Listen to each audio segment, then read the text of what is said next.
बिस्मिल्लाहिर्रहमानिर्रहीम। अस्सलामुअलैकुम जी। ये study medicine in Italy series की जो है वो अगली एक वीडियो है मेरी। इसमें मैं जो है वो स्टूडेंट्स के साथ ये शेयर करना चाह रहा हूँ प्री एनरोलमेंट जो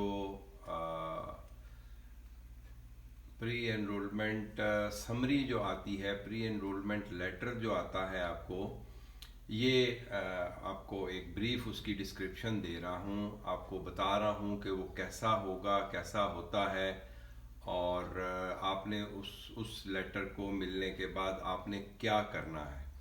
ये बहुत सारे स्टूडेंट कंफ्यूज हैं, बार बार सवाल पूछते हैं। अक्सरियत की मतलब ये कंफ्यूजन है, तो मैंने कहा इसको मैं दूर कर दूँ।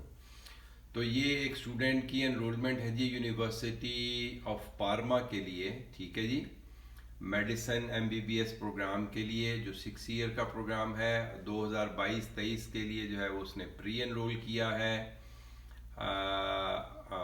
बाकी स्टूडेंट की डिटेल जो है वो मैं स्किप कर दूंगा चूँकि वो प्राइवेट डिटेल्स होंगी। बहरहाल ये नाम आप उसका देख सकते हैं और कुछ चीज़ें जो आपको नज़र आ रही हैं, ठीक है जी। तो ये स्टूडेंट ने जो है वो एनरोल किया और ये उसकी प्री एनरोलमेंट समरी आ गई। तो प्री एनरोलमेंट समरी में जो इम्पोर्टेंट चीज़ें हैं, देखें ये प्री एनरोलमेंट एप्लीकेशन, ये आपने जो सिलेक्ट किया था want to enrol in a study programme, जब आप प्री एनरोल कर रहे थे, एम्बेसी आपने इस्लामाबाद सिलेक्ट की थी, यूनिवर्सिटी पार्मा हो गया, medicine surgery programme, E N means English, ये जो ई एन शो हो रहा है दिस मीन्स इंग्लिश, ठीक है जी। कोर्स टाइप जो है वो 6 ईयर्स मास्टर्स डिग्री है ये, और इंग्लिश ये जो लैंग्वेज जो है वो इंग्लिश आ गया। उसके बाद जो है जी कोर्स का जो कोड है उनका, ठीक है, ये LM41 आ गया, और ये लेंथ ऑफ कोर्स 6 ईयर्स, ठीक है जी। और उसके बाद लोकेशन आ गई, ठीक है जी। अब ये है जी, ये सबमिट जो हुई थी वो 16/5 को, ठीक है जी।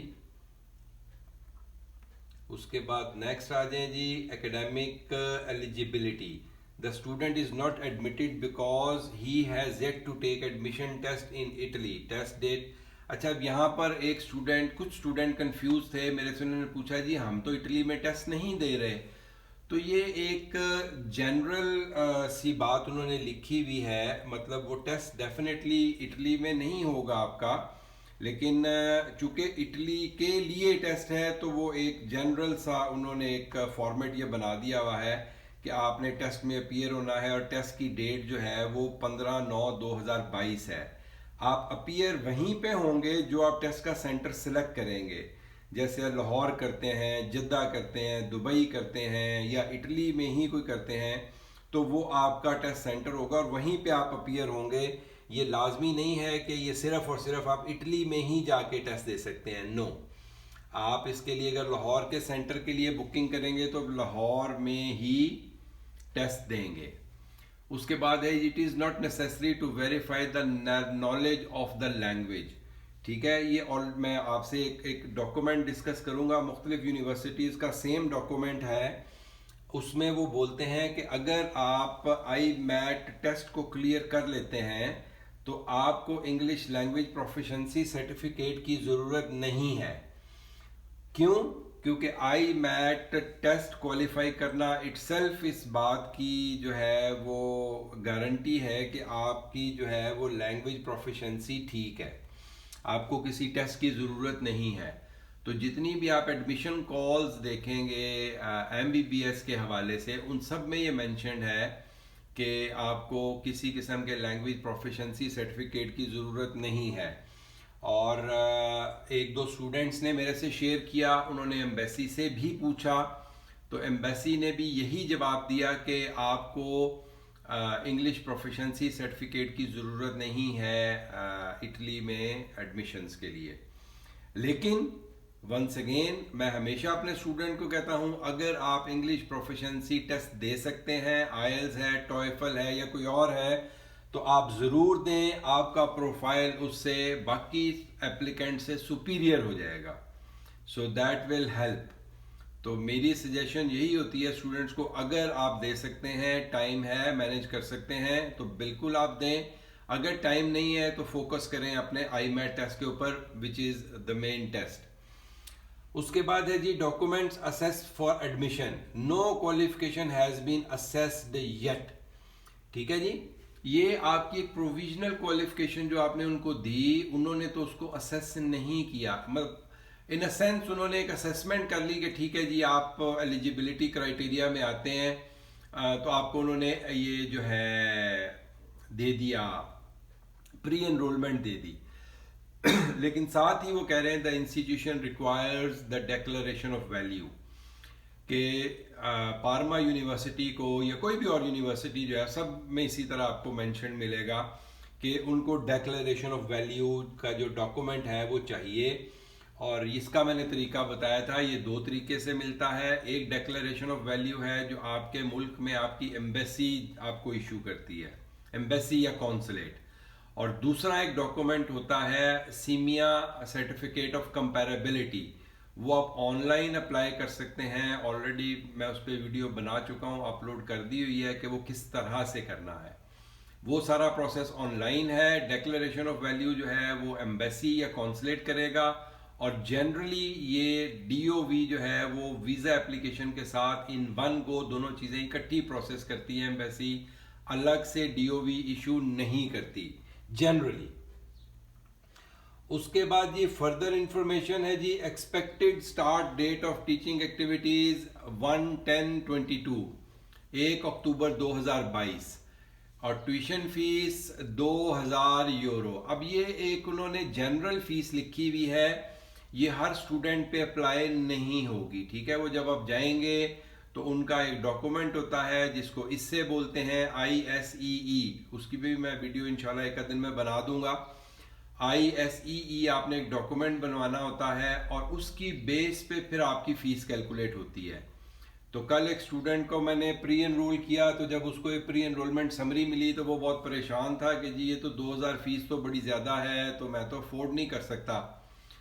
तो फिर मैंने उसको एक्सप्लेन किया कि ये जनरल, उन्होंने जैसे ऊपर कुछ चीज़ें जनरल मेंशन की, एक इटली में टेस्ट होगा, तो उसी तरह ये भी एक चीज़ है कि जी 2000 यूरो फीस होगी, जो कि हर एक पे अप्लाई नहीं होती। जब आप जाएंगे वहाँ पर आप अपना एक फाइनेंशियल स्टेटस उनको बताएंगे, तो उसके मुताबिक आपकी फ़ीस जो है वो डिसाइड होगी। और जनरली जो फर्स्ट फ़ी है जो आपको वीज़ा एप्लीकेशन से पहले देनी होती है, वो not more than 250 euros, not more than 250 euros in general.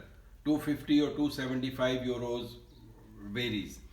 तो इसी रेंज में आपको जो है वो एक फ़ीस पे करनी है, फर्स्ट फ़ी जिसको बोलते हैं। उसके बाद आप एनरोल हो जाएंगे यूनिवर्सिटी में, और वही डॉक्यूमेंट आप एम्बेसी में लगा के देंगे कि जी ये हमने फ़ीस पे कर दी है। इसके अलावा किसी किस्म की फ़ीस पेमेंट का सबूत वो आपसे नहीं मांगते। और नेक्स्ट पॉइंट जो है वो student is guaranteed support in finding accommodation. अब ये कुछ यूनिवर्सिटीज़ जो है उनमें अकोमोडेशन अवेलेबल है, कुछ यूनिवर्सिटीज़ में नहीं है, तो स्टूडेंट जो है वो खुद से बाहर जो है वो तलाश करते हैं। यूनिवर्सिटीज़ में कुछ ऑर्गेनाइजेशंस होती हैं वो भी हेल्प आउट कर देती हैं। तो ये यूनिवर्सिटी टू यूनिवर्सिटी वेरी करता है। आप जिस यूनिवर्सिटी में प्री एनरोल करते हैं, यूनिवर्सिटी एडमिनिस्ट्रेशन से, इंटरनेशनल ऑफिस से, स्टूडेंट सपोर्ट सेक्शन से आप रब्ता करके उनसे पूछ सकते हैं कि आपकी एकोमोडेशन जो है वो यूनिवर्सिटी में अवेलेबल है या नहीं आपके लिए, और उसको बुक करने का क्या तरीकाकार है। अगर नहीं है तो बाहर अगर लेनी है तो वो कैसे मिलेगी, कितने में मिलेगी। लाइकवाइज अगर यूनिवर्सिटी की एकोमोडेशन है तो उसका क्या रेंट है, वो इंडिपेंडेंट रूम होगा, शेयर्ड रूम होगा, वो सारी डिटेल आप फिर यूनिवर्सिटी से ले सकते हैं। और नेक्स्ट जो है जी scholarships and exemption and other incentives. अब ये ऊपर उन्होंने एक फीस मेंशन कर दी 2000 यूरो। अब नीचे उन्होंने उसी को जो है वो एक कॉन्ट्राडिक्टरी जो है वो एक पॉइंट दे दिया, scholarships exemptions and other incentives. तो उसमें वो अब नीचे वो आपसे कह रहा है जी कि financial support and other services provided by Ergo regional authority for right to higher education. ठीक है जी, तो ये जो है ये अथॉरिटी है जो आपको फाइनेंशियल सपोर्ट के लिए आपको इनको अप्लाई करना पड़ेगा। उससे पहले आप एक डॉक्यूमेंट बनवाते हैं जिसका नाम मैंने आपको बोला इससे ISEE, वो आप डॉक्यूमेंट बनाते हैं। उस डॉक्यूमेंट की बेस के ऊपर फिर आप जो है ये फाइनेंशियल सपोर्ट के लिए इस ऑर्गेनाइजेशन को अप्लाई करेंगे, तो ये आपको स्कॉलरशिप भी देंगे और उसी डॉक्यूमेंट ISEE वाले डॉक्यूमेंट की बेस के ऊपर आपकी फीस भी डिसाइड होगी, जो जनरली पाकिस्तानी स्टूडेंट्स के लिए 500-600 यूरो से ज़्यादा पर एनम नहीं है। ठीक है जी, 250 और 275 यूरो पर सेमेस्टर वो फीस है और आपके से भी उतनी ही फीस चार्ज होगी, तो इसलिए परेशान होने की ज़रूरत नहीं है। तो ये था जी जो डॉक्यूमेंट। अब इसमें नीचे यहाँ पर आपने साइन करना है। ठीक है जी, ये सिग्नेचर की जगह है, ये लाइन बनी हुई है, यहाँ पर आपने साइन करना है और डेट डालनी है। अच्छा, इसमें ये लिखा हुआ है सबमिटेड टू एम्बेसी इस्लामाबाद 16/5/2022 को।